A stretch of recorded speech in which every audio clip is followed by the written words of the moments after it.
Welcome back, everyone, to ABA 411. I'm your behavior analyst, John, and today I'm going to be talking about what is applied behavior analysis.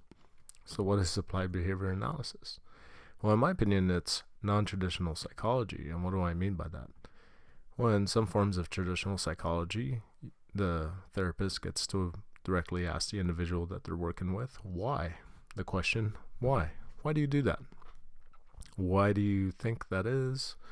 What do you feel even when you do that? What do you feel when you see something like that?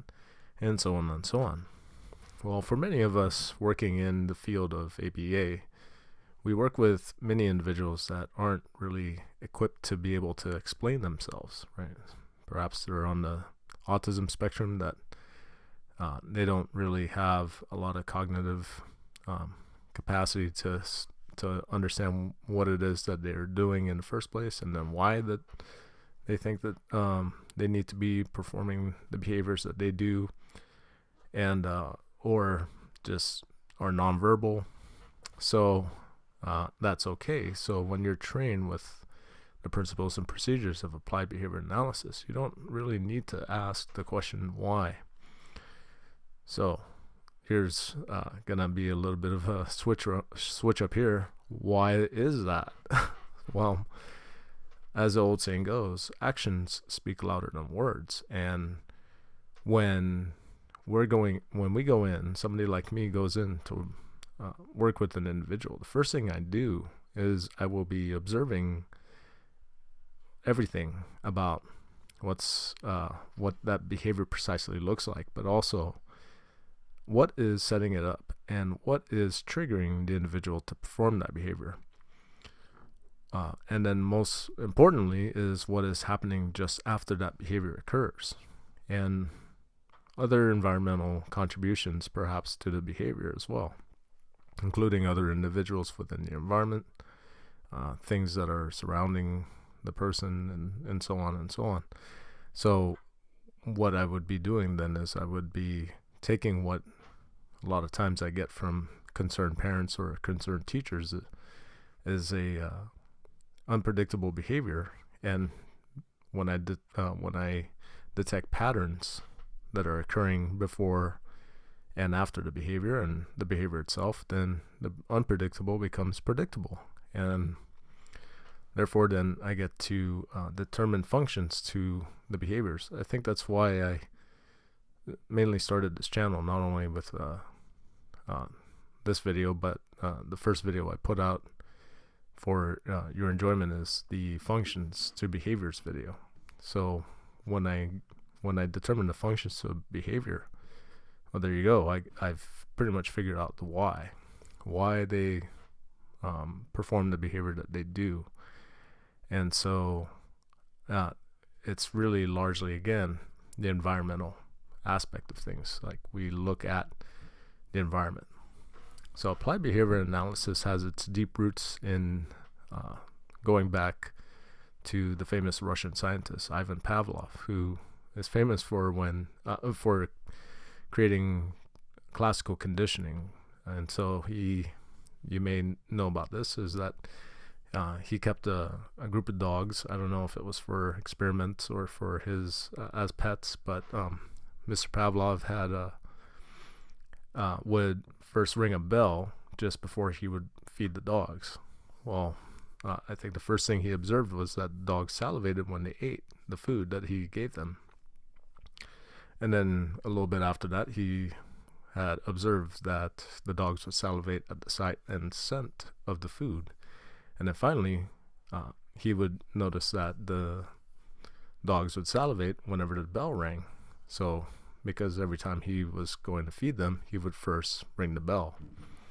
And there you go. That was classical conditioning there, because certain stimuli were present when very specific stimulus is presented, like essentially a preferred item, something that was very appealing and pleasant for the dogs, right?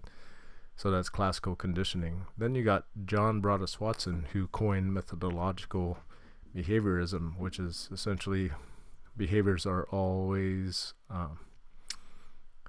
you can explain why behaviors occur through publicly observable events. So there's no such thing as thoughts, and no such thing as internal mechanisms that contribute to the behavior. But then you get B.F. Skinner who comes along and says, actually there is. And so he had developed radical behaviorism, and he included private events that would essentially explain in behaviorist terms and in behaviorist views that the thoughts are behaviors themselves. They're just you can't really see them. Applied behavior analysis pretty much established itself with the 1968 article by researchers Bear, Wolf, and Risley in the 7 dimensions of applied behavior analysis. So I'm just going to quickly go over what those 7 dimensions are, and I think I will go ahead and end it from for today right there. And so the first one has to be behavioral, and for that to be the case, it has to be observable events, right? So something that you would target for change. There needs to be something that needs to be improved. So that's the first dimension right there. The second one would be applied, and that it is something that would matter in the individual's everyday life. So and that it would, the improvements that you would make through the use of ABA procedures and treatment would increase quality of life for the individual. And essentially what that is being able to maybe gain some independence, a little more sense of agency, accessing reinforcers, right? So if you have like an individual who is, I have to apologize for my lighting, but if you have an individual who is never leaving the home, well, there might be a lot of reinforcement that's keeping them in the home. But when you work with them to be able to see the appeal of leaving the home, then there's a world more of reinforcers that await that individual. And so that would be applied, right? So the treatment that you would select to be able to get them out of the home and out into the world would be would meet that dimension quality, and therefore enrich the person's life some more.